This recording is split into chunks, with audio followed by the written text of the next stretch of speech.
Vincenzo's on a Wednesday night smelled like basil and expensive wine. I'd worked here long enough, 2 years this November, to know the rhythm of the place like my own heartbeat. The way candlelight caught on crystal glasses, the murmur of conversations that never quite rose above the jazz playing through hidden speakers, the weight of white linen napkins folded into perfect triangles. I preferred it this way. Quiet. Predictable. A place where I could move through my shift like water, noticed only when necessary. "Table 12 needs refills," Vanessa said as I passed the bar, her dark hair pulled into the severe bun management required. She'd been my anchor since I started here, the kind of friend who could read my mood from across a crowded room. On it. I wove between tables, smile fixed in place, the kind that said professional but not personal. It was a skill I'd perfected over months of practice, being present without actually being seen.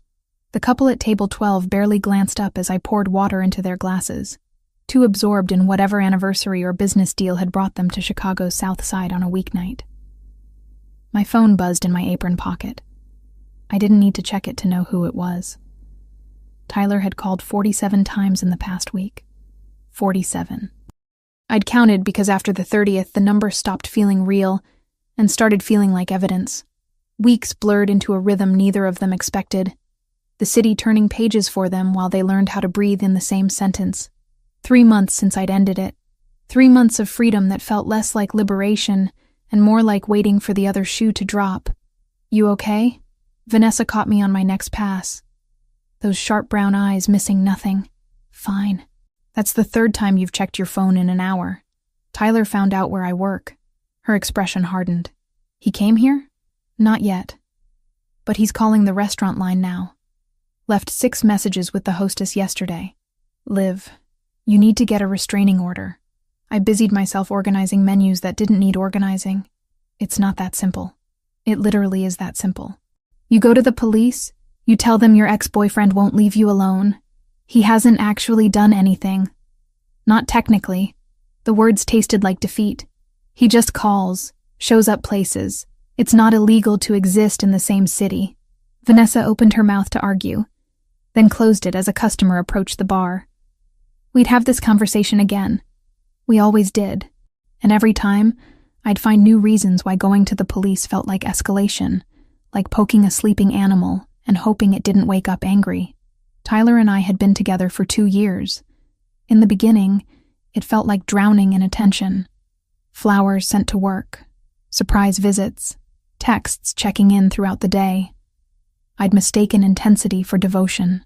By the time I realized the flowers came with questions about who I'd spoken to, the surprise visits were actually surveillance, and the check-in texts were demands for my location, I was already isolated. He'd carefully, methodically separated me from friends who didn't understand our connection. Made me quit the study group for my online design courses because those people are just distractions from us. The design courses. I'd started them 3 years ago, back when I still believed I'd escape waitressing and build something of my own. A studio, maybe. Freelance work that let me create instead of just serve. Now I studied in the early morning hours after shifts, fighting exhaustion, accumulating knowledge I had no energy to use. "Order up for your section," Marco called from the kitchen window. I delivered pasta to a family of 4, cleared plates from a business dinner, refilled wine glasses for a couple who looked too comfortable together to be married to each other. The routine was meditative, mindless in the way that let my thoughts spiral without actually having to feel them. Until I felt it, that prickle of awareness that came from being watched. He sat at the bar like he always did. Same stool, 3rd from the left, positioned where he could see both the entrance and the dining room. Dominic Lombardi had been coming to Vincenzo's 3 times a week for 6 months. Always ordered the osso buco. Always left a tip that was generous without being flashy. Always arrived with men who wore suits that fit too well and watched the room with the same calculated attention their boss did.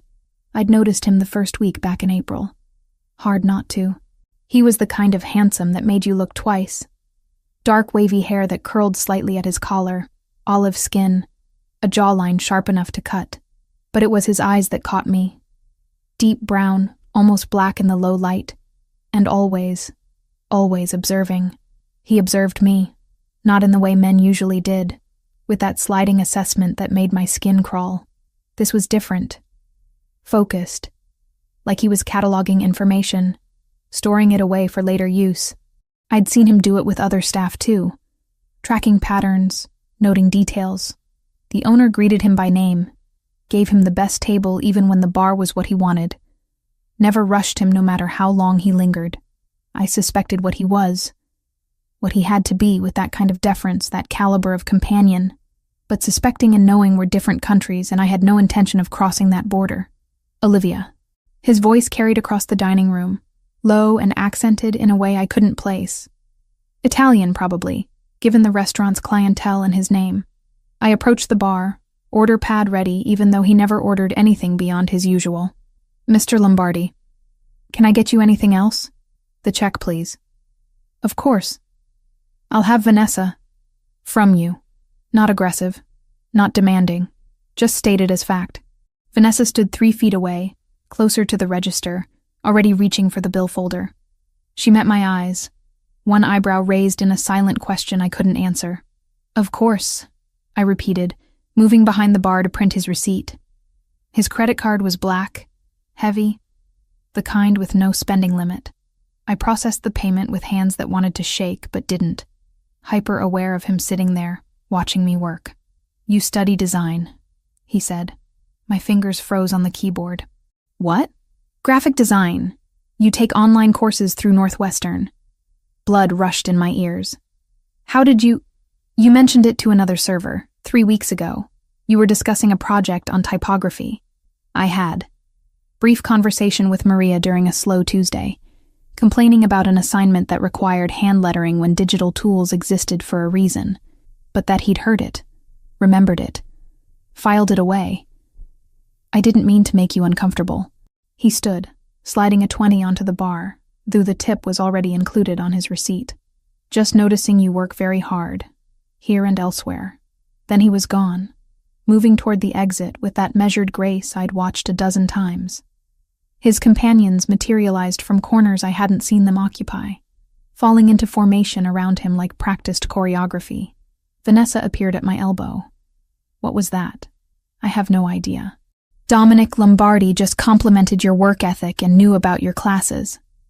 She kept her voice low, barely audible over the music. Liv, that man owns half the South Side. He doesn't notice waitresses unless there's a reason. Maybe he's just observant. Nobody's that observant by accident. She was right. I knew she was right. But my phone was buzzing again in my pocket. Tyler, always Tyler. And I was too tired to unpack what it meant that a man like Dominic Lombardi had been paying attention. I finished my shift, counted my tips, changed out of my uniform in the staff bathroom. The night air hit like a wall when I stepped outside. October in Chicago already hinting at the brutal winter ahead. I'd walk home like always, 6 blocks through streets I knew by heart. My phone lit up with another call. Tyler's name flashed across the screen. I declined it, blocked the number for the 8th time, and started walking. Somewhere in the darkness, I felt it again. That sensation of being observed. But when I looked over my shoulder, the street was empty except for shadows and the distant glow of traffic lights painting the asphalt red. Tyler showed up on a Tuesday. I was refilling water glasses at table 7 when I felt the shift in atmosphere, the way a room goes quiet before a storm breaks. Not silent, exactly. The conversations continued. The jazz still played. But something fundamental had changed in the molecular structure of the air itself. He sat in my section. Center table, impossible to avoid. Wearing the charcoal suit he knew I'd once said made him look handsome. His smile was the one I'd fallen for 2 years ago, before I'd learned to recognize the calculation underneath. Liv. He stood as I approached, like this was a date instead of an ambush. You look beautiful. My fingers tightened on the water pitcher. Tyler, you need to leave. I'm a paying customer. Still smiling, but there was steel beneath the charm. Can't kick me out for wanting dinner at a nice restaurant. You called 47 times last week, because you won't talk to me. You changed your number twice. What was I supposed to do? Every eye in my section was on us now. I felt them like pressure against my skin. Curiosity and discomfort radiating from well-dressed diners who'd come for osso buco and tiramisu, Not a front row seat to my personal disaster. "I'll get your server," I managed, already turning away. His hand caught my wrist. Not hard, not painful, but firm. Possessive. "Don't walk away from me." "Sir."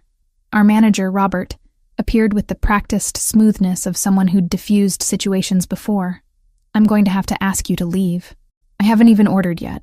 Tyler's grip on my wrist loosened, but didn't release. "Just wanted to have a conversation with my girlfriend."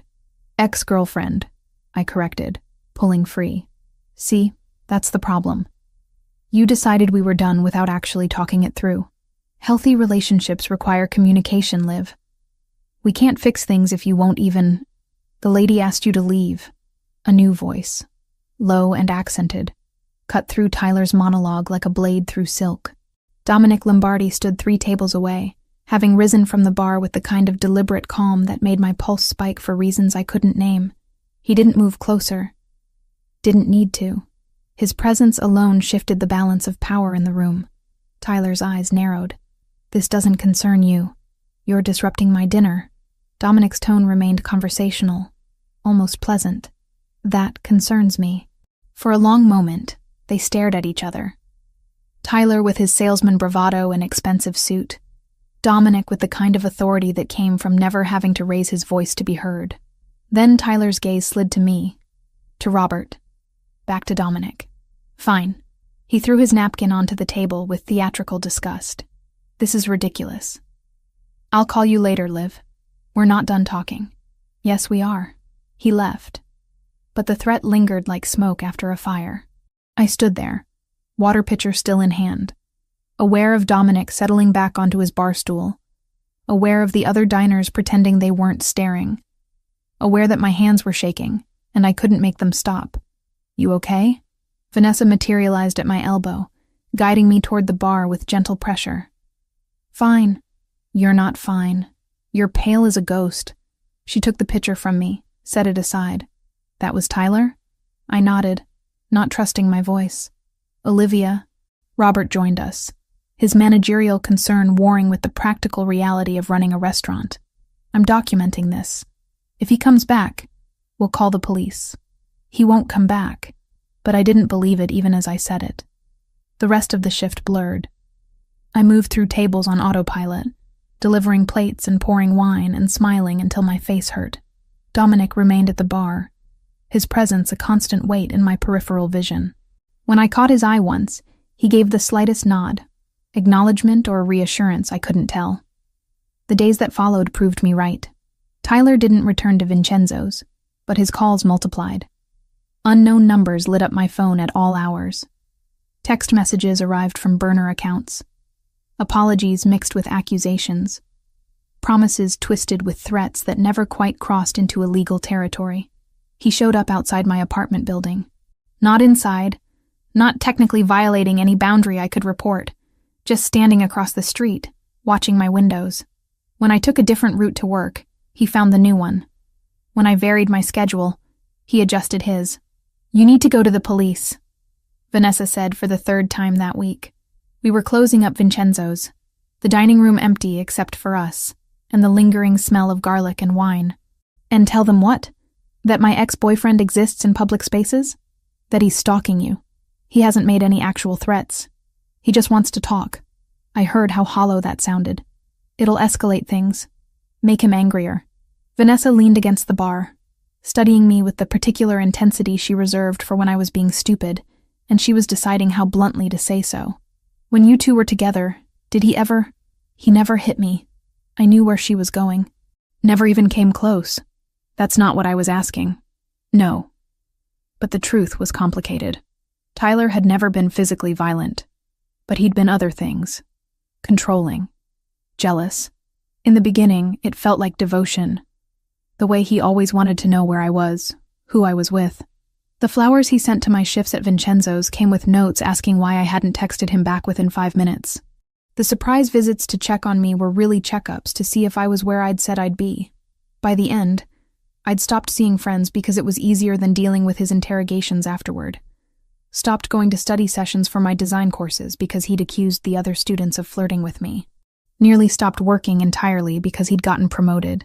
made decent money selling pharmaceutical equipment, and insisted I didn't need to serve strangers when I could be home with him.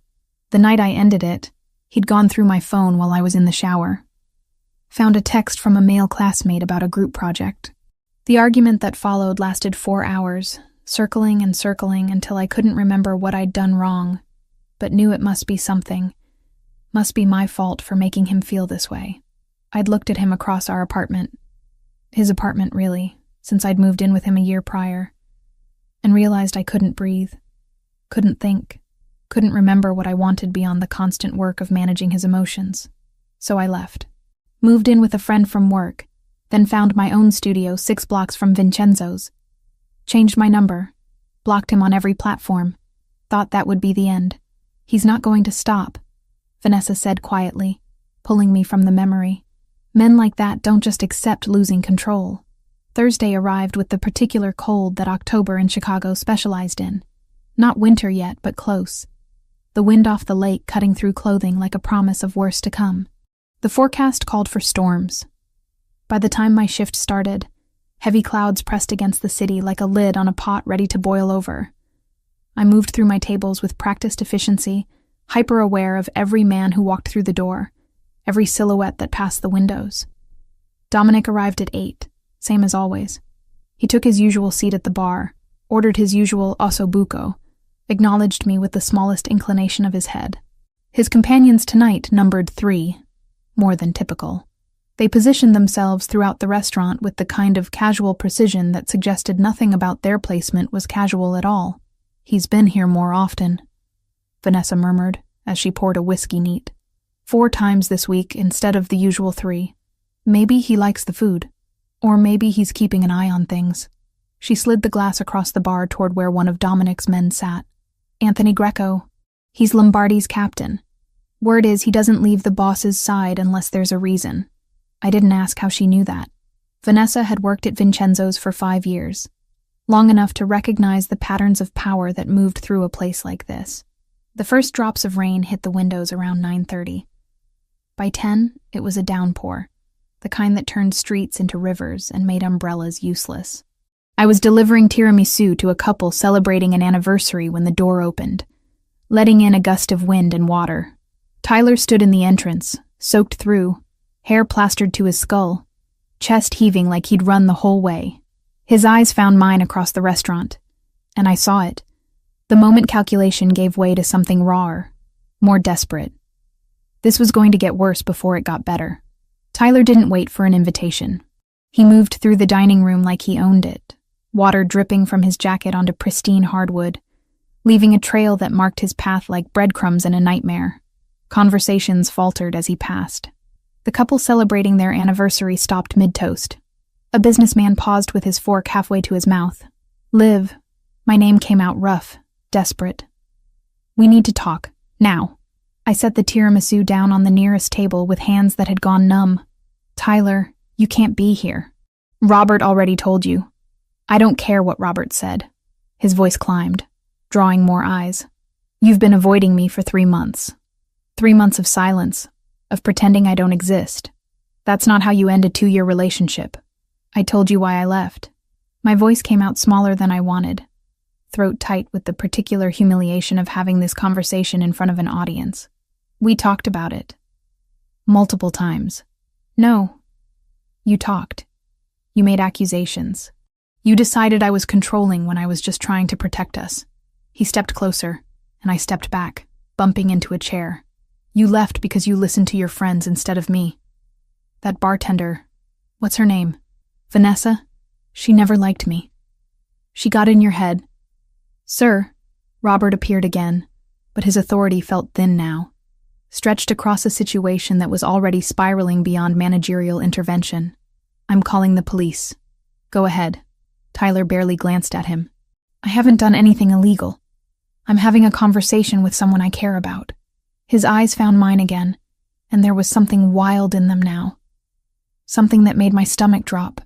"You owe me that much. After everything I did for you, everything I gave up, you didn't give up anything." The words came before I could stop them. 2 years of suppressed anger finally finding voice.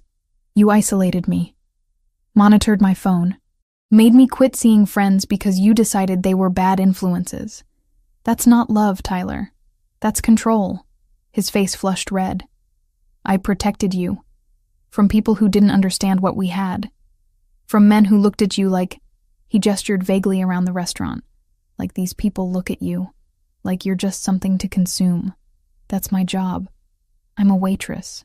You could do so much more than this. He took another step forward, and I had nowhere left to retreat. I wanted you to quit so you could focus on your design work. Build something real instead of serving pasta to strangers who don't give a damn about you. I wanted to work. I needed my own money, my own life. Your own life? He laughed, sharp and bitter. So you could do what? Take online classes that cost a fortune and go nowhere. Waste time on hobbies when we could have been building a future. My vision tunneled. This was it. The conversation we'd had a dozen times in different variations. The one that always ended with me apologizing for wanting things outside of him. Outside of us. I'm not doing this here. Then where? You won't answer my calls. Won't meet me. Changed your number twice. What was I supposed to do, Liv? Just accept that you threw away 2 years? I didn't throw away anything. I left because I couldn't breathe anymore. That's bullshit. His hand shot out, caught my arm just above the elbow. Not hard enough to hurt, but firm enough to make his point. You're coming with me. We're going to sit down somewhere private and actually talk this through like adults. Let go of me. 5 minutes. That's all I'm asking. He was pulling now, tugging me toward the back of the restaurant, toward the corridor that led to the bathrooms and the kitchen. 5 minutes to explain why you're throwing away the best thing that ever happened to you. I tried to pull back, but his grip tightened. The restaurant spun around us. Faces turning, someone standing. Vanessa's voice calling my name from somewhere far away. Tyler's fingers dug into my arm hard enough that I knew there would be marks tomorrow, purple proof of this moment. Tyler, stop! Just 5 minutes! His voice cracked, and for a second I saw him as he was, desperate, unraveling, a man who'd built his identity around controlling someone and couldn't accept that the foundation had crumbled. That's all I need, to make you understand. She said stop. The voice cut through the chaos like a blade through silk. Low, accented, carrying the kind of authority that didn't need volume to command attention. Tyler froze. His grip on my arm loosened fractionally as he turned, and I turned with him. Both of us pulled by the magnetic weight of that voice. Dominic Lombardi stood 5 feet away, having crossed the dining room with the kind of silence that made me wonder how long he'd been moving. His suit was dry despite the rain hammering the windows, his dark hair perfectly in place. But it was his eyes that made my breath catch, brown so deep they looked black, fixed on Tyler with the focused intensity of a predator who just identified prey. This doesn't concern you, Tyler said. But his voice had lost its edge. You're disrupting my dinner. Dominic took a single step forward. And somehow that small movement carried more threat than Tyler's entire scene. That concerns me. I'm talking to my girlfriend. Ex-girlfriend. I found my voice, though it shook. He's my ex. Then she's asked you to stop. Dominic's tone remained conversational, almost pleasant, which made it more terrifying. You should listen. Tyler's hand was still on my arm, fingers curled into my flesh. I felt the moment his grip shifted from possessive to defensive, felt him calculate his options and come up short. This is between me and Liv. It's personal. Nothing is personal when you make it public. Dominic glanced at Robert, who stood frozen between intervention and self-preservation. Call the police. File a report. Get this gentleman's identification for the record. That's not necessary. Tyler started. It is. Not a suggestion. A statement of fact. You've assaulted someone in my establishment. That has consequences. I didn't assault anyone. I just wanted to talk. But Tyler's hand dropped from my arm, finally, fingers releasing with visible reluctance. I stumbled back, caught myself on a chair. My arm throbbed where he'd gripped it, and when I looked down, red marks were already blooming into something darker. Dominic saw it. I watched his expression shift. Not dramatically, just a tightening around his eyes. A subtle change in the set of his jaw that nonetheless communicated volumes. When he looked at Tyler again, something had changed in the atmosphere between them. like the pressure drop before a storm breaks. "You should leave," Dominic said quietly. "Now, before this becomes something you regret more than you already will." For a long moment, Tyler stood there, wet and humiliated, looking between Dominic's calm authority and my silence. Then he turned to me one last time. "This isn't over, Liv. We're not done." "Yes, we are." "No." He shook his head, water droplets flying. "You don't get to decide that unilaterally. Relationships are about two people. You don't get to just quit." "Sir." One of Dominic's companions appeared, the one Vanessa had called Anthony Greco. Tall, silver-threaded hair, moving with the same controlled precision as his boss. "The door's this way."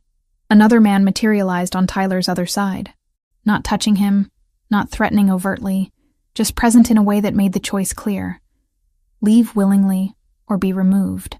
Tyler's face went through several expressions: anger, humiliation, defiance, defeat.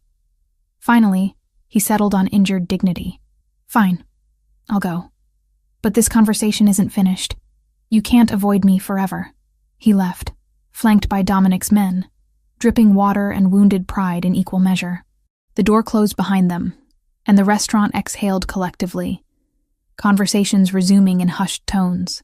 I stood there, trembling, staring at the red marks on my arm that were darkening by the second into something that would be purple by morning.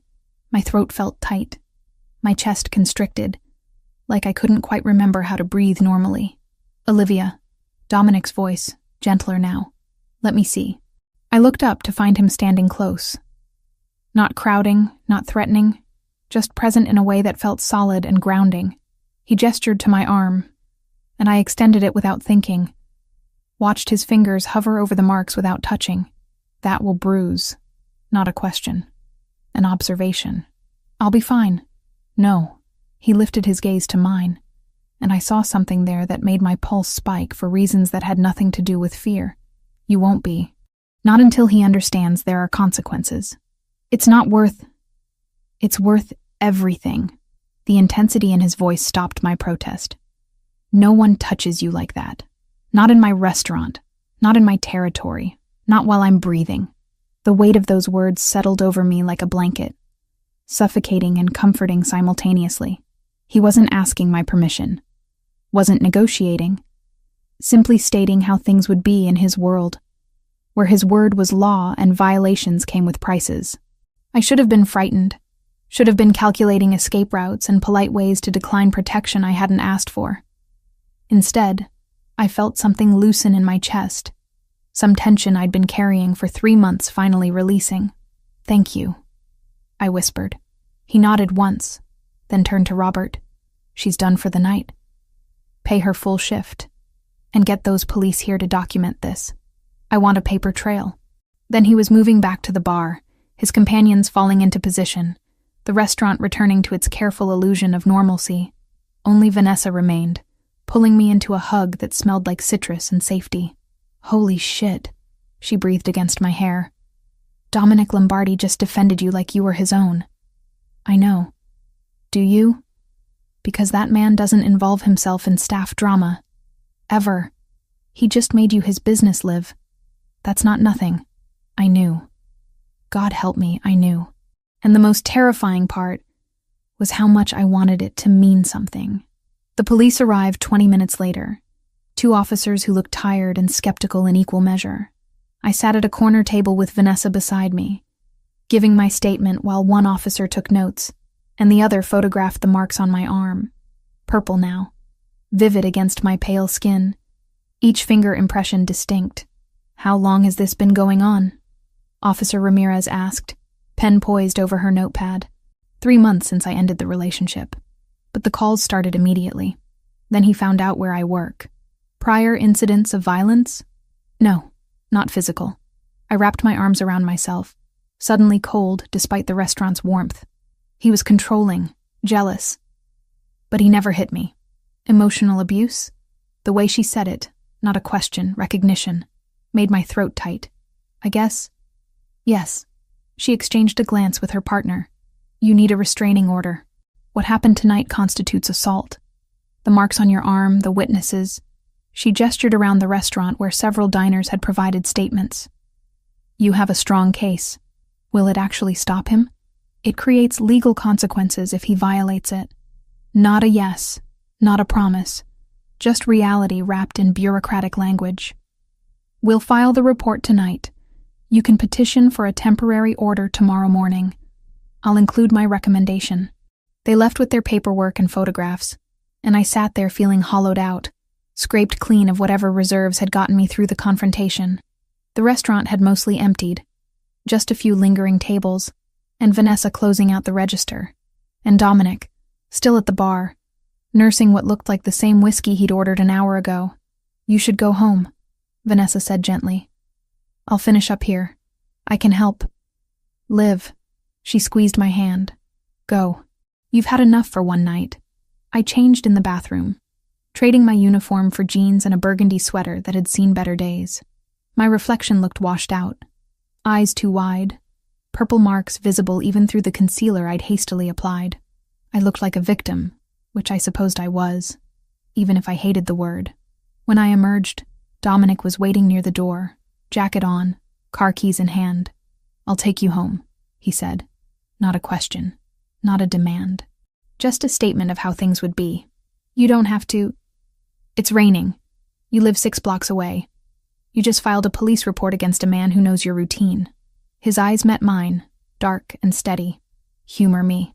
The SUV was warm and leather-scented, rain drumming against the roof in a rhythm that should have been soothing, but only made me more aware of the enclosed space, of Dominic behind the wheel, of the 2 men in the back seat who hadn't been introduced, but radiated the same controlled danger as their boss. How long were you together? Dominic asked as he pulled into traffic. 2 years. And he's been harassing you for 3 months since you ended it. He calls it trying to fix things. Says I gave up too easily. Didn't give him a chance to change. Did he need to change? The question caught me off guard. Not whether I was overreacting, whether I'd tried hard enough, whether maybe I'd been too sensitive. All the things Tyler had asked. Just a simple acknowledgement that if change was necessary, the problem existed. Yes. My voice cracked. He monitored my phone, got angry when I talked to male classmates about school projects, made me quit seeing friends because he decided they were bad influences. I thought it was because he loved me so much, you know? That level of attention felt like devotion at first. It's called control. Dominic's hands tightened fractionally on the steering wheel. Men who love you want you to grow. Men who own you want you to shrink. The truth of that settled into my bones, heavy and undeniable. I should have left sooner. You left. That's what matters. We pulled up to my building, a shabby walk-up that had been cheap enough to afford on my own. Security door that hadn't worked since the 90s. No doorman, no cameras. It looked especially grim in the rain, water streaming from a broken gutter, graffiti visible on the brick despite the darkness. Dominic killed the engine. I'm walking you up. That's really not... He was already out of the car, opening my door before I finished protesting. I climbed out into the rain, and he stayed close as we crossed to the entrance. Close enough that I felt the heat of him. The solid presence that somehow made the night feel less threatening. The stairs smelled like mildew, and someone's burned dinner. I climbed to the 3rd floor with Dominic behind me, hyper-aware of him in my space, in my building, seeing the poverty I worked so hard to escape from every day at Vincenzo's, where everything was beautiful and expensive and other people's. This is me. I stopped at 3B, keys already in hand. He waited while I unlocked the door, then reached into his jacket and produced a business card, thick stock, embossed lettering, a phone number but no name. My direct line. If he shows up, if you feel unsafe, anything, you call me immediately. Mr. Lombardi, I can't ask you to. You're not asking. I'm offering. His gaze held mine, intense enough that I had to remind myself to breathe. What happened tonight was unacceptable. It won't happen again. You can't know that. Yes, he said quietly. I can, because I don't tolerate men who hurt women in my territory. And you're in my territory now, Olivia, whether you realize it or not. He left before I could respond, disappearing down the stairs with footsteps that barely made sound. I stood in my doorway, card in hand, feeling like I'd just been claimed in some fundamental way I didn't fully understand, but couldn't bring myself to reject. The next morning, I filed for a temporary restraining order.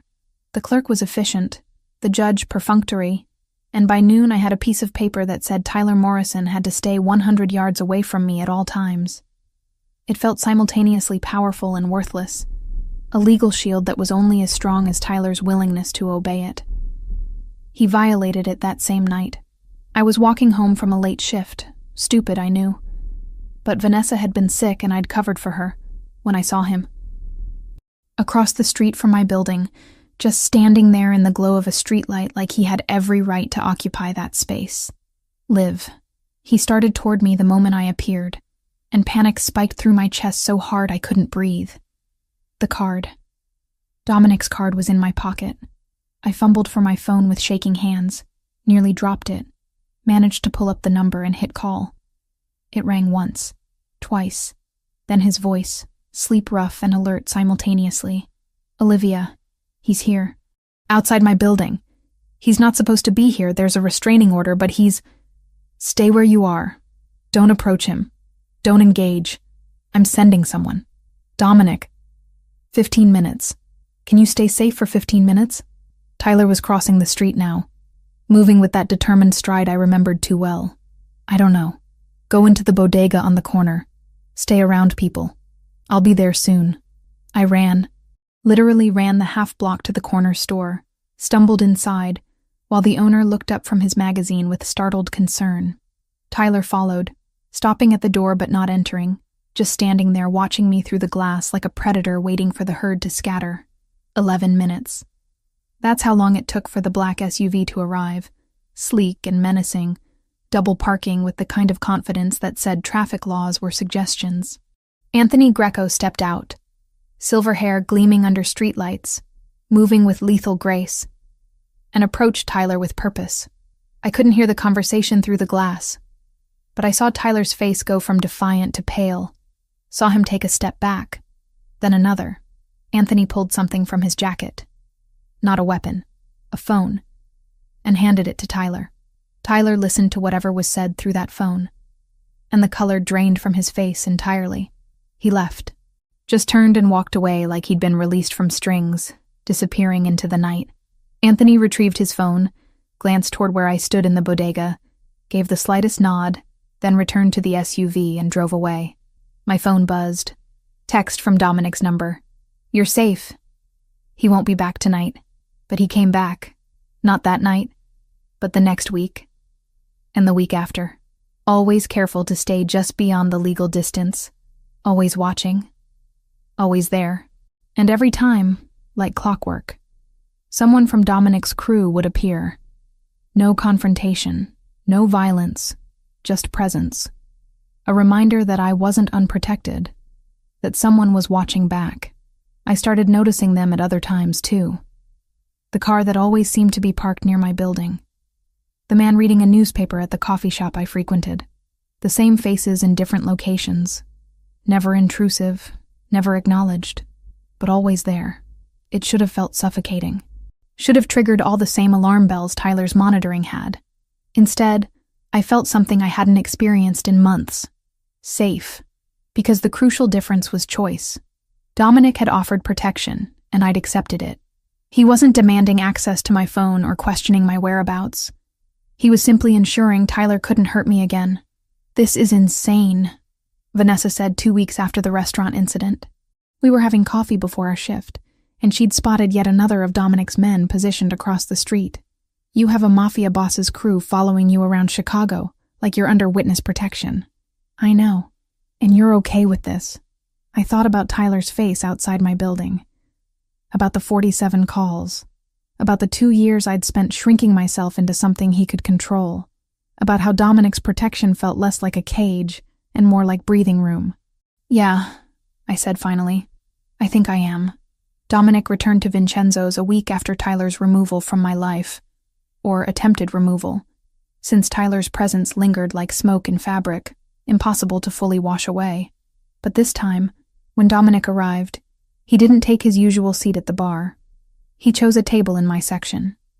Center of the room, impossible to miss, deliberate in its statement. Mr. Lombardi. I approached with my order pad, though by now I knew his preferences by heart. Your usual spot at the bar is available if you'd prefer. I prefer this. He gestured to the empty chair across from him. When you have a moment, sit. I'm working. I'm aware. When you have a moment. Robert caught my eye from across the room, gave the smallest nod of permission, or maybe surrender. Hard to tell the difference when it came to accommodating Dominic Lombardi's requests. I sat during a lull between courses, perched on the edge of the chair like I might need to spring up at any second. Which I might. Waitressing didn't allow for extended breaks, even when invited by customers who apparently owned half the South Side. How are you?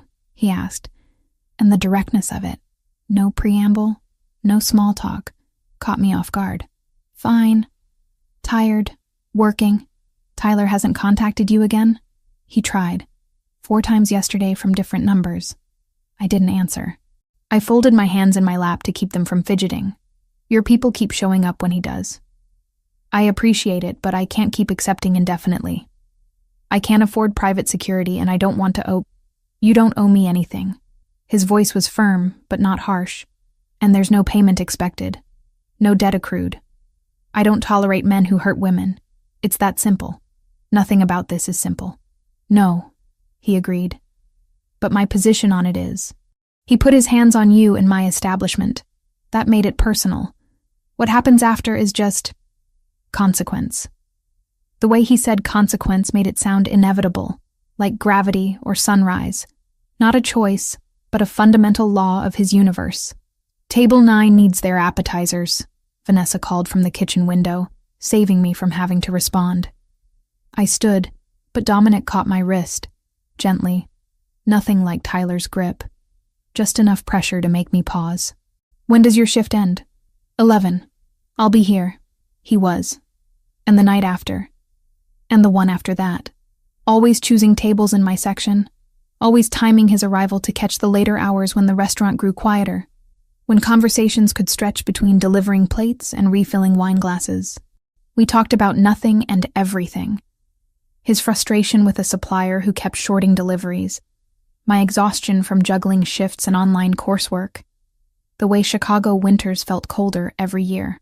You study design, he said on the 3rd night. Statement, not question. When I can stay awake long enough, which isn't often. I wiped down the table beside his, giving my hands something to do. I started 3 years ago thinking I'd build a career out of it. Open my own studio, do freelance work. Now I'm just accumulating knowledge I'm too tired to use. Why do you keep going? Because giving up feels like admitting Tyler was right. That working here, serving people, was all I was capable of. That dreams were just distractions from real life. The words came out more bitter than I intended. Sorry, that's not your problem. I asked. He leaned back, studying me with that intensity I was learning to recognize. What kind of design? Graphics, mostly. Logos, branding, web layouts. Stuff companies need but don't want to pay full agency rates for. I thought I could undercut the big players, work from home, build clientele through referrals. You could. Not you should. Or maybe someday. Just a flat statement of capability. In theory. In practice, I barely have time to complete assignments, much less hunt for clients. What if someone hunted for you, connected you with businesses that need your skills? I stopped wiping the table, straightened to look at him properly. Why would someone do that? Because talent matters, and you're wasting yours hauling plates when you could be creating something. The weight of that observation settled over me, heavy with implications I wasn't ready to examine. Before I could respond, a party of 6 arrived, demanding attention, and the moment passed. But his words stuck with me through the rest of the shift, through the walk home with one of his men shadowing me from a discreet distance, through the early morning hours when I sat at my laptop working on typography assignments with eyes that burned from exhaustion. Vanessa cornered me during pre-shift the following evening. We need to talk about your situation. My situation? Dominic Lombardi. The man who has eaten dinner in your section every night this week. The one whose crew follows you home. The one you're developing feelings for, despite knowing exactly what he is. I'm not... Don't. She held up a hand. I've known you 2 years. I can read you like a menu. You're falling for him. That's insane. He's just being protective because of what happened.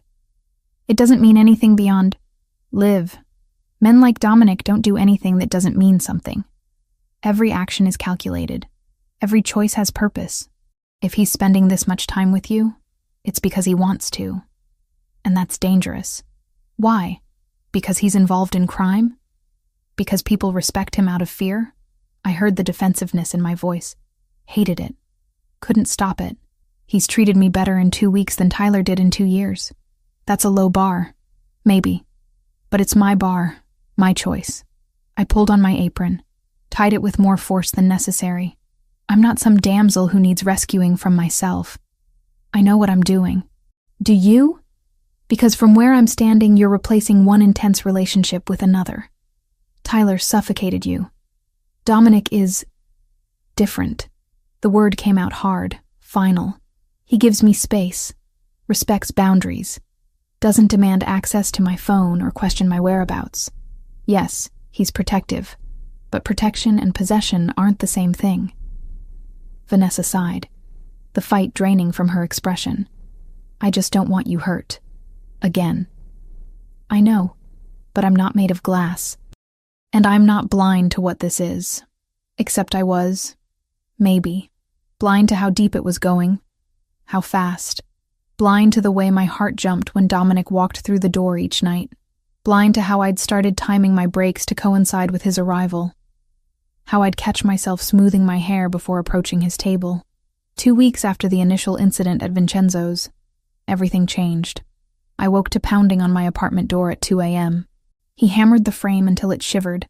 Apology nodded with accusation. Hands shaking, I called Dominic. Do not open it, he said. Headlights carved the thin curtains.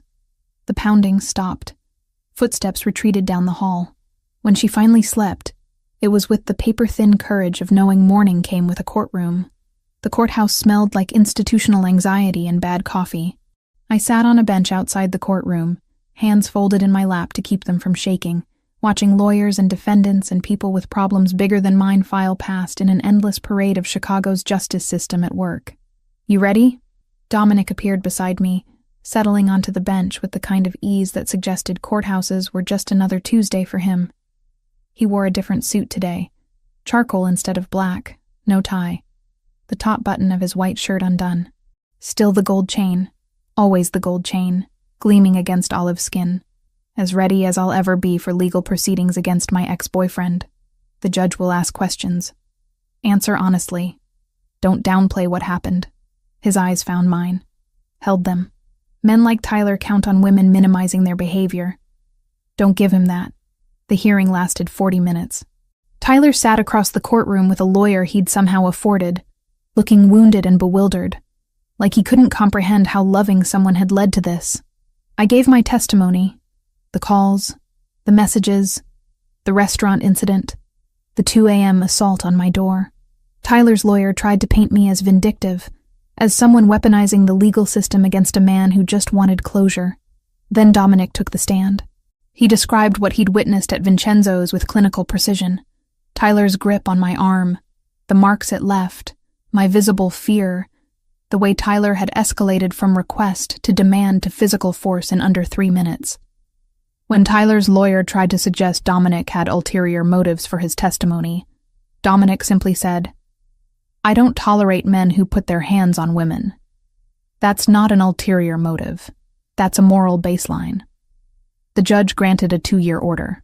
Tyler would stay 100 yards from me, from Vincenzo's, from my apartment building. Violation would result in immediate arrest. Tyler's face went through a progression of emotions. Shock, anger, humiliation, before settling on something harder, more calculating. As he left the courtroom, his eyes found mine. And the look he gave me promised this wasn't over despite what the law said. Dominic caught it too. I felt him tense beside me, saw his jaw tighten fractionally, but he said nothing, just placed a hand on the small of my back and guided me out through a side exit that avoided Tyler's route. He's not going to respect that order, I said once we were outside, cold November wind cutting through my jacket. I know. So, what was the point? Documentation. Legal standing. When he violates it, and he will, there are consequences now. Real ones. He opened the passenger door of his SUV. Plus, it establishes pattern for when this escalates further. When, not if. Men like Tyler don't accept loss. They reframe it as temporary setback, as something to overcome. The restraining order is just another obstacle in his mind, not an ending. The bleakness of that assessment should have terrified me. Instead, I felt strangely calm, like finally someone was being honest about the situation, instead of offering platitudes about how the legal system would protect me. A week passed. Weeks didn't pass so much as smudge. Work shifts bleeding into cold mornings.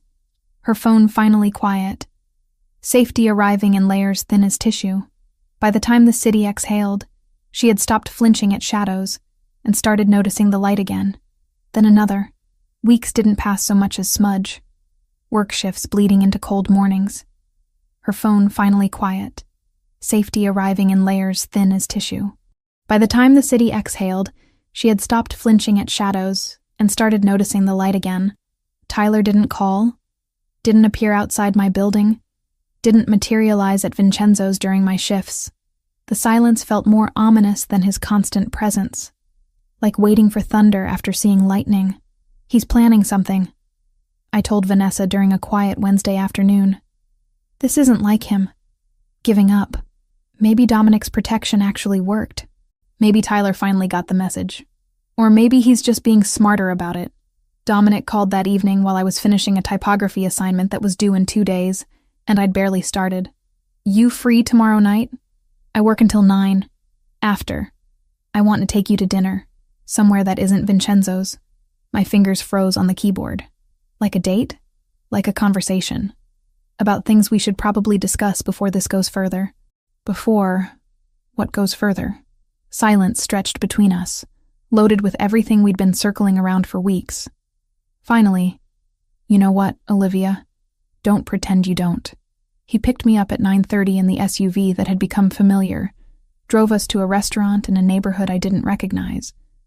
Quiet, expensive, the kind of place where reservations were made weeks in advance, and Dominic walked in without one and still got the best table.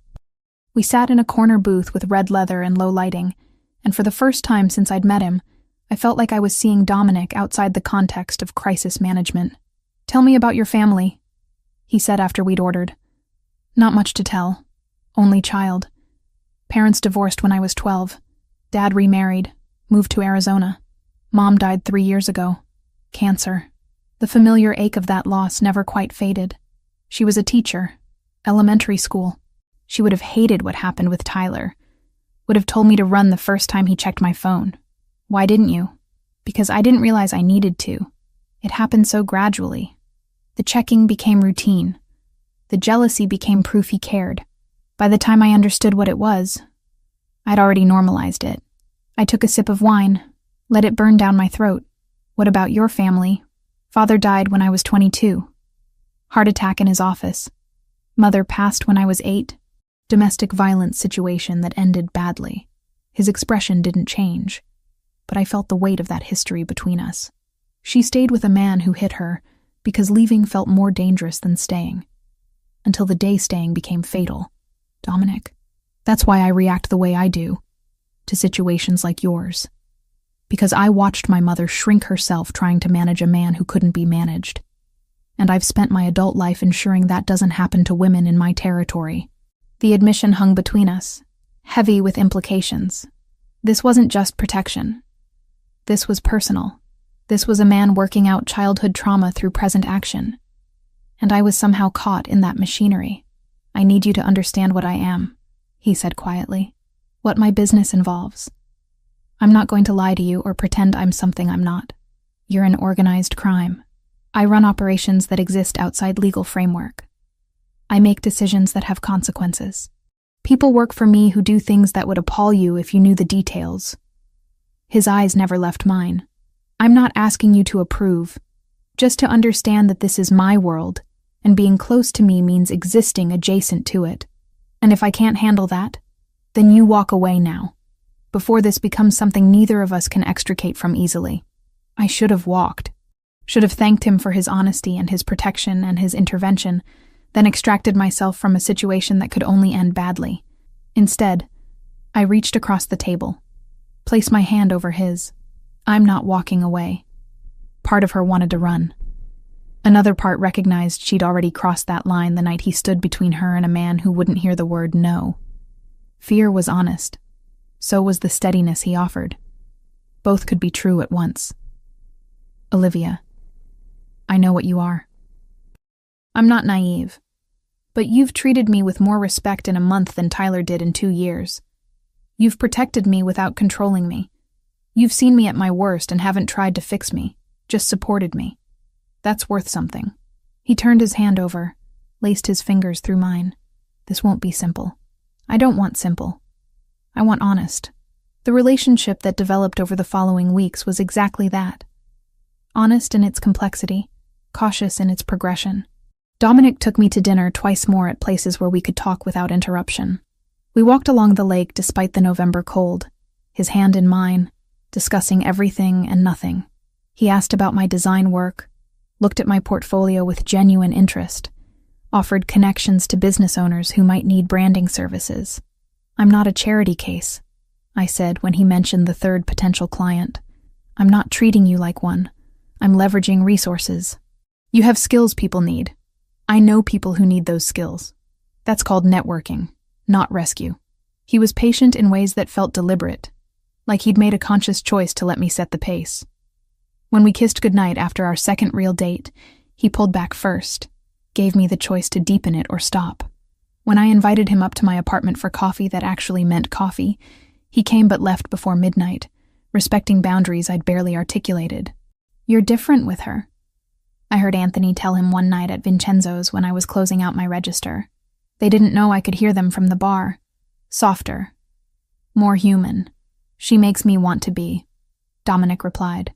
4 weeks after the initial incident at the restaurant, Tyler vanished. I didn't notice immediately. His absence had become the new normal, his threats morphing into background radiation I'd learned to live with. But when I mentioned to Vanessa that I hadn't seen or heard from him in over a week, she gave me a look I couldn't quite interpret. About that, she said slowly. Amy from the coffee shop said she heard Tyler moved. Like, out of state moved. Took a job in Minnesota or Michigan or somewhere that starts with M. When? Last week? Maybe the week before. She said his coworkers at the pharmaceutical company were surprised. He just quit without notice, packed up, disappeared. I absorbed this information, turned it over in my mind. Did Dominic have something to do with that? Do you want to know? I considered. If Dominic had intervened, it meant Tyler was gone because someone with power had made him go. If Tyler had left on his own, it meant he'd finally accepted defeat. Either way, the result was the same. I could breathe without checking over my shoulder. No, I decided. I don't want to know. Vanessa squeezed my shoulder, understanding more than I'd said. That evening, Anthony found me during my break, cornered me in the staff area with an expression that suggested this wasn't social. We should talk. About Dominic, you, what this is becoming. I crossed my arms, suddenly defensive. I'm not sure that's your business. It's my business when my boss starts making decisions based on personal feelings instead of strategic advantage. It's my business when someone I care about is getting attached to a woman who might not understand what that attachment means. He leaned against the wall, studying me. He's serious about you. More serious than I've seen him about anyone. That changes things. Changes them how? Makes you a target. Makes you leverage. Makes you the thing people use to hurt him if they want to cause damage. His voice was matter of fact, not cruel. That's the reality of caring about someone in our world. Your safety becomes his vulnerability. So what, I should leave? Save him from being vulnerable. I'm saying you should know what you're signing up for. The protection, the attention, the way he looks at you. It comes with weight. Can you handle that weight? Are you prepared for what being his means? I thought about Tyler's obsession, about how love had twisted into possession, about chains disguised as devotion.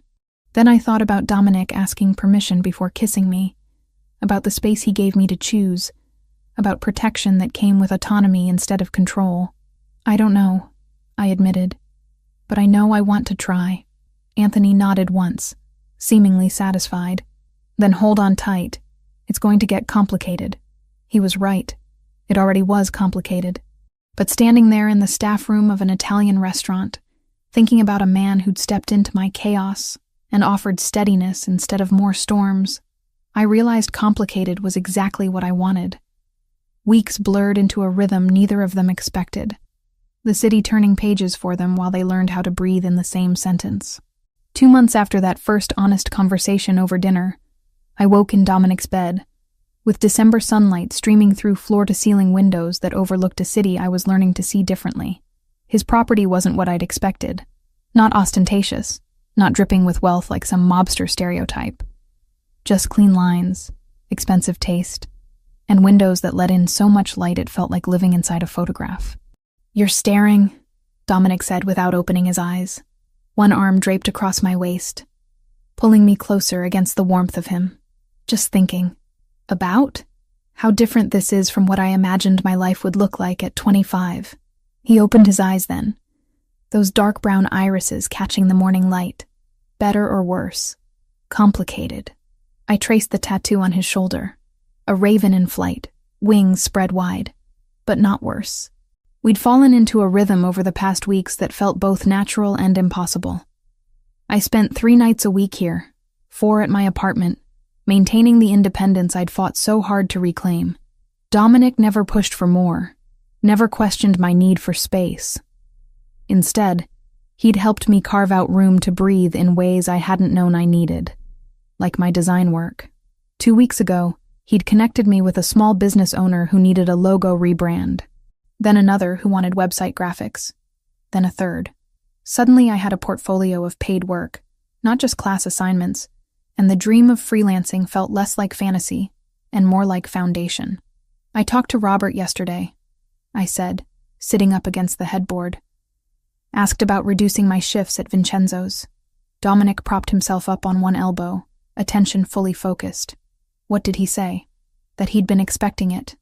Offered me 3 shifts a week instead of 5. Evenings only, so I have mornings and afternoons for design work. The relief I'd felt hearing those words hadn't faded. I can actually do this. Build something that's mine. You could have done it without me. Maybe. Eventually. But you gave me permission to prioritize it. To believe it was worth prioritizing. I ran my fingers through his hair, dark and slightly curled from sleep. Tyler would have called it a distraction. Would have found reasons why it was impractical, or selfish, or whatever excuse justified keeping me small. I'm not Tyler. I know. That's the point. We had coffee on the terrace despite the cold, wrapped in blankets while watching Chicago wake up below us. This was my favorite part of staying here, the quiet moments before the world demanded his attention, before he became the man who commanded territory and loyalty and fear in equal measure. "There's something I need to tell you," Dominic said, setting his cup down with careful precision that immediately put me on alert. "Situation's developing. Cartel del Golfo trying to push into my territory. They've been testing boundaries, making moves that suggest escalation." My stomach dropped. "How dangerous?" "Potentially very. They're not subtle operators. More violent, less strategic than groups I usually deal with." He took my hand, thumb tracing circles on my palm. "I want you somewhere secure until it's resolved. My compound outside the city is—" "No. Olivia, I'm not running every time there's danger. If I do that, I'll never stop running. Your world is dangerous by nature. There will always be another threat, another situation, another reason to hide." I pulled the blanket tighter, more against his words than the cold. "I can't live like that. I'm trying to keep you safe." "I know, but there's a difference between reasonable precautions and putting me in a cage, even a gilded one. Tyler wanted me safe too. Safe meant isolated, controlled, monitored. I won't go back to that." Frustration flickered across his face. Quickly controlled but visible. "This isn't the same. I'm not trying to control you. I'm trying to ensure you don't get hurt in crossfire that has nothing to do with you. Everything to do with you has something to do with me now. That's how this works." I set my own cup down, met his eyes directly. I'll accept reasonable security. Extra guards, different routes home, whatever makes strategic sense. But I'm not disappearing from my life because other criminals are making yours complicated. We argued for an hour, voices rising then falling, neither of us willing to bend completely. Finally, we found compromise. Enhanced security protocols, limited public exposure during high-risk periods, but I kept working, kept living, kept existing as myself instead of someone's protected asset. "You're stubborn," he said. But there was something like respect underneath the exasperation. "You're overbearing. Only when people I care about are in danger. Then I guess you're going to be overbearing a lot. Because danger seems to be your default setting." He kissed me then, hard and desperate, like he could somehow transfer his protection through contact alone. When we broke apart, both breathing hard, he rested his forehead against mine. "If something happens to you because I couldn't keep you safe, then we'll deal with it. Together. Not with me locked away somewhere waiting for permission to live again." 3 days later, they tried to take me. I was leaving Vincenzo's through the back entrance. Stupid, I knew, but it was the quickest route to where one of Dominic's men waited with the car. The alley was dark, trash bins creating shadows deep enough to hide threats I should have anticipated. They came from both sides. 2 men, moving with military precision, blocking my path forward and back. I opened my mouth to scream, but a hand clamped over it, arm around my waist, lifting me off the ground. She hadn't realized Dominic's men had layered the block. One in the idling car, one on the rooftop, another posted at the mouth of the alley. Quiet geometry meant to buy her seconds if anyone tried to take them. Gunfire erupted. Not from my attackers. From the rooftop. From the car that suddenly screamed into the alley. From positions I hadn't known were occupied but apparently had been all along. The man holding me dropped, his grip loosening as blood bloomed across his shoulder. His partner ran, disappearing into the maze of back alleys with the kind of desperation that suggested he knew exactly who he'd just crossed. Anthony was there suddenly, weapon drawn, scanning for additional threats while another man helped me to my feet. My ears rang from the gunshots. My hands shook so badly I couldn't seem to control them. Blood splattered the concrete. Not mine. The man who'd grabbed me, but close enough that I could smell it, metallic and immediate. "Are you hurt?" Anthony's voice seemed to come from far away, filtered through the shock blanking my thoughts. "No, I don't think so. They just... Get her to the car. Now, secure the area and find out who sent them." The drive to Dominic's property passed in fragments. Streets blurring past. The weight of a jacket someone had draped over my shoulders. The taste of copper in my mouth where I'd bitten my lip without realizing. When we arrived, Dominic met us at the door, and the expression on his face when he saw me, relief and rage competing for dominance, made my eyes sting. He didn't say anything, just pulled me inside, checked me over with hands that trembled slightly, then held me until the shaking stopped. "They're dead," he said quietly. Much later, when we were sitting in his study with whiskey, neither of us was drinking. Everyone involved in tonight. Everyone who gave the order. By morning, the Cartel del Golfo will understand that touching you means war they can't win. I should have been horrified. Should have recoiled from the casual way he described violence, the matter-of-fact tone suggesting this was just business as usual. Instead, I felt a dark satisfaction. A primal relief that the men who'd tried to hurt me would never try again. "Does that make me terrible?" I whispered. "That I'm not upset about that? It makes you human. Self-preservation isn't a moral failing. Vanessa would say I'm rationalizing. That I'm letting you change who I am. Are you?" He turned to face me fully. "Changed?" I thought about it honestly. About who I'd been with Tyler. Small, anxious, constantly managing someone else's emotions. About who I was now, still cautious, still working through trauma, but growing into space I'd forgotten existed. Maybe, but not in the ways that matter. You're not making me smaller. You're just showing me I don't have to apologize for taking up space. 2 days later, Vanessa cornered me in the staff room at Vincenzo's. "We need to talk about what happened." "I'm fine." You almost got kidnapped by a drug cartel because you're dating a crime boss. That's not fine, Liv. That's insane. I know what it sounds like. Do you? Because from where I'm standing, you've traded one dangerous relationship for another. Tyler isolated you emotionally. Dominic's putting you in physical danger. How is that better? Because I have a choice. The words came out sharper than intended. Tyler made decisions for me. Dominic makes them with me. Yes, his world is dangerous, but he doesn't hide that from me. Doesn't pretend it's something it's not. And when I say I need independence, he gives it to me. That's the difference. Even if that independence almost got you killed, I'm alive because he had people protecting me. Because he anticipated this and prepared for it without turning me into a prisoner. I sank into a chair, suddenly exhausted. I know you're worried. I know this looks crazy from the outside, but Vanessa, I love him. I love him in ways that don't make sense, that probably aren't smart, but are real anyway. Her expression softened fractionally. Does he love you? He hasn't said it. But yeah, I think he does. And that's worth the risk? Worth looking over your shoulder forever? Worth knowing that people might use you to hurt him? I don't know. Maybe, probably. I met her eyes, saw the concern there, the genuine fear for my well-being. But I know that walking away feels impossible, and staying feels like breathing for the first time in years. So yeah, I guess it's worth it. She hugged me then, fierce and quick, before pulling back with her usual practical expression firmly in place. Fine. But if he ever makes you feel small, if this turns into Tyler with better security, you tell me. Promise. I promise.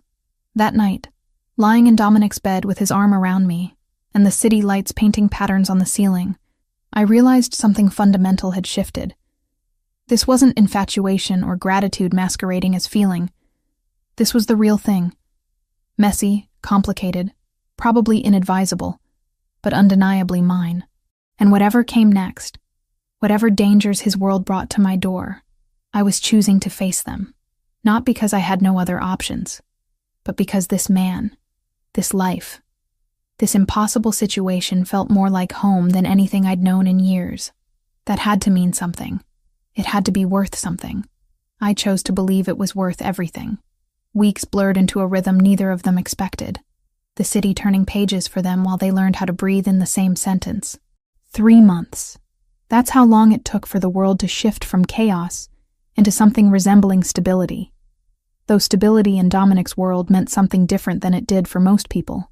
I woke in his bed with January sunlight cutting through windows that overlooked a Chicago transformed by winter, all sharp angles and frozen beauty. The Cartel del Golfo situation had resolved 2 weeks ago with the kind of finality that came from Dominic making it clear that his territory was non-negotiable. I didn't ask for details, didn't need them. The absence of tension in his shoulders told me everything I needed to know. "Coffee's ready," he said from the doorway, already dressed in dark slacks and a white shirt, gold chain catching the light. "Terrace or inside?" "Terrace. I want to see the city." We bundled in coats and blankets, carrying steaming mugs into cold air that bit at exposed skin, but felt cleansing somehow. Chicago spread below us like a promise, messy and beautiful, and mine in ways it hadn't been 3 months ago, when I'd been just a waitress trying to escape an ex-boyfriend's obsession.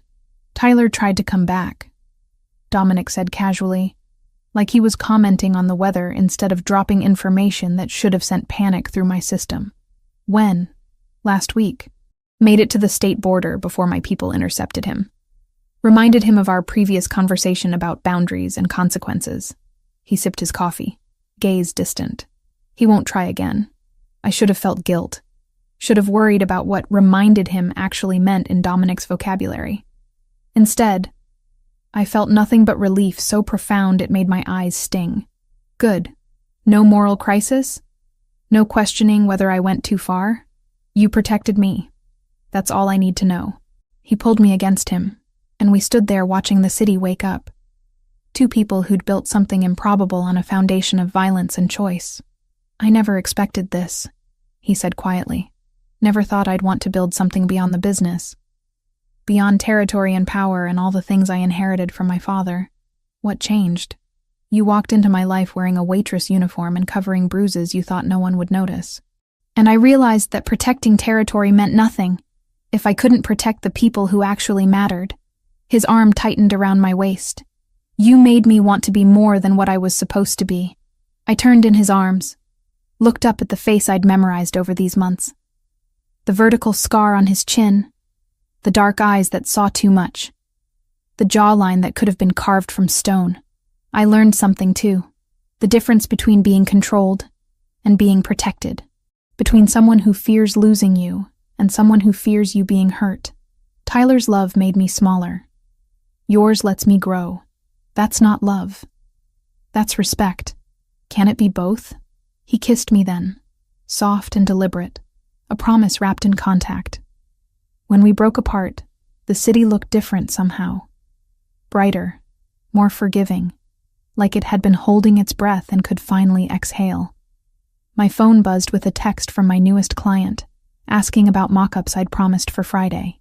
2 weeks ago, I'd officially launched Mitchell Design. Just me, a laptop, and the portfolio I'd built over 3 months of late nights and coffee-fueled creativity. Dominic had offered to invest, to set me up in an office with equipment and resources I couldn't dream of affording. I'd declined everything except his connections to people who actually needed my services. Independence matters, I'd told him. I need to know I can do this on my own. You can, but accepting help doesn't make it less yours. I'll accept the clients. That's help enough. The compromise felt right, taking advantage of his network without becoming dependent on his money. 3 paying clients so far, with 2 more consultations scheduled for next week. It wasn't stable income yet, but it was mine in ways Vincenzo's never could be. Speaking of which, I had a shift tonight. 3 evenings a week now instead of 5 full days, the reduction negotiated last month when Robert had looked at my request and simply nodded, like he'd been expecting it. You're wasting talent here, he'd said. Go build something. Around noon, Vanessa texted asking if she could stop by. I met her at a coffee shop halfway between Dominic's property and my apartment, the one I still technically maintained but rarely stayed in anymore. She arrived looking skeptical, arms crossed in that particular way that meant she'd been building arguments all morning. So, she said without preamble, settling into the chair across from me, you're living with him now. Most of the time. I still have my place. For appearance's sake? For choice. So I remember I can leave if I need to. I wrapped my hands around my latte, letting the warmth seep into my fingers. I know how this looks. Believe me, I know. But Vanessa, I'm happy. Genuinely, surprisingly happy. With a man who kills people for a living. With a man who treats me like an equal instead of a possession. Who encourages my work instead of belittling it. Who gives me space to breathe instead of demanding I suffocate beside him. I met her eyes, needing her to understand. Tyler called it love while making me smaller. Dominic doesn't call it anything, but he makes me bigger. That's the difference. She sighed, resistance crumbling. I just don't want you hurt. Again.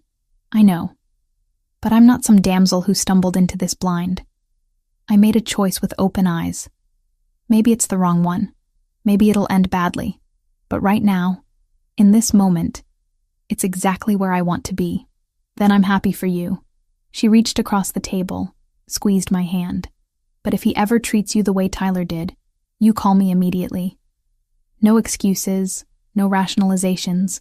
Deal, deal. That evening, I dressed for my shift in jeans and the burgundy sweater that had become my favorite. Pulled my hair into a ponytail that made me look younger than 25. The routine was familiar now. The drive to Vincenzo's with one of Dominic's men following at a discreet distance, the transition from his world to mine, the way I could compartmentalize the violence I knew existed from the normalcy of taking orders and delivering plates. The restaurant was moderately busy for a Tuesday in January. Tourists escaping the cold, locals celebrating occasions or just craving good Italian food. I moved through my tables with practiced efficiency, found comfort in the mindlessness of it, the way waitressing let my brain rest while my hands worked. And there he was, like clockwork, like destiny. Dominic Lombardi settling onto his usual bar stool, third from the left, positioned where he could watch the entrance and the dining room simultaneously. He caught my eye across the restaurant, gave the smallest nod of acknowledgement. But everything had changed since that first night 6 months ago when I'd been invisible, and he'd been just another customer whose attention I'd rather avoid. Now when our gazes met, I saw knowledge there, the intimacy of shared danger, of choices made together, of futures being built from impossible foundations. I finished serving my section, cashed out my tips, changed out of my uniform in the staff bathroom. When I emerged, Dominic was waiting near the door, jacket on, keys in hand, looking exactly like what he was. Dangerous and devoted in equal measure. "Ready?" he asked. "Always." We walked out into the January cold together, his hand finding the small of my back, guiding me toward the SUV that had become as familiar as his bedroom, as his morning coffee ritual, as the way he said my name. In the car, with Chicago sliding past the windows and heat blasting from the vents, I thought about the girl I'd been 3 months ago, terrified, trapped, unable to see a way forward that didn't involve constantly looking over my shoulder. I thought about Tyler's 47 calls, about the bruises on my arm, about standing in a restaurant while my ex-boyfriend dragged me toward a bathroom, and everyone watched until someone finally intervened. And I thought about the man beside me, who'd stepped into that chaos not because he had to, but because he'd decided I was worth protecting, who'd offered me safety without demanding I surrender my autonomy, who'd somehow made me feel seen for the first time in years. "What are you thinking about?" Dominic asked, glancing over as we merged onto the highway. "How we started. Violence and restraining orders and men who wouldn't take no for an answer. Not the most romantic origin story. No, but it's ours, and I wouldn't change it. The attack brought me to you. The danger made you notice me. Everything terrible led to this." I reached over, laced my fingers through his. "That has to mean something. It means we built something real out of circumstances that should have broken us. That's worth more than easy ever could be." Back at his property, we shed coats and shoes, fell into evening rituals that had become comfortable through repetition. I worked on client mock-ups while he handled business calls in his study, the soundtrack of our separate lives running parallel. Later, we'd make dinner together. His pasta, my salad, the kind of domesticity that felt surreal given what I knew about his day job. "I love you," I said, apropos of nothing, while chopping tomatoes at his kitchen counter. The words had been building for weeks, pressing against my throat until they couldn't stay contained anymore. He went still at the stove, wooden spoon suspended over boiling water. Then he set it down carefully, crossed to me, cupped my face in both hands. "I love you. Have since you stood in that courthouse and told the judge exactly what Tyler did without minimizing or apologizing. You were magnificent. I was terrified. You were strong. There's a difference." We kissed surrounded by the smell of garlic and basil, and it felt like a beginning instead of a continuation. Like we'd been building toward this moment through months of careful construction, laying foundation stones one honest conversation at a time. Later, lying in bed with his arm around me and darkness pressing against the windows, I realized I'd stopped waiting for the other shoe to drop, stopped expecting this to collapse under the weight of its own impossibility. Instead, I'd started believing in futures, plural, not singular, in choices made daily instead of once, in love that came with complications, but also with clarity. "Thank you," I whispered into the darkness. "For what? For seeing me when I was invisible, for protecting me without possessing me, for making me believe I deserved more than I'd settled for." His arms tightened around me. "You deserved everything. I just made sure you knew it." Outside, Chicago glittered in the cold January night, a city full of violence and beauty, danger and possibility, and somewhere in its complicated heart, a shy waitress and a crime boss had found something neither expected, but both chose to keep. That choice made all the difference. Chicago glittered like glass held to the sun. Hard, beautiful, honest. She had mistaken control for devotion once. Now she could tell the difference by how freely she breathed. Love didn't shrink her. It made room. Whatever came was still a choice, and she was done apologizing for taking up space in her own life.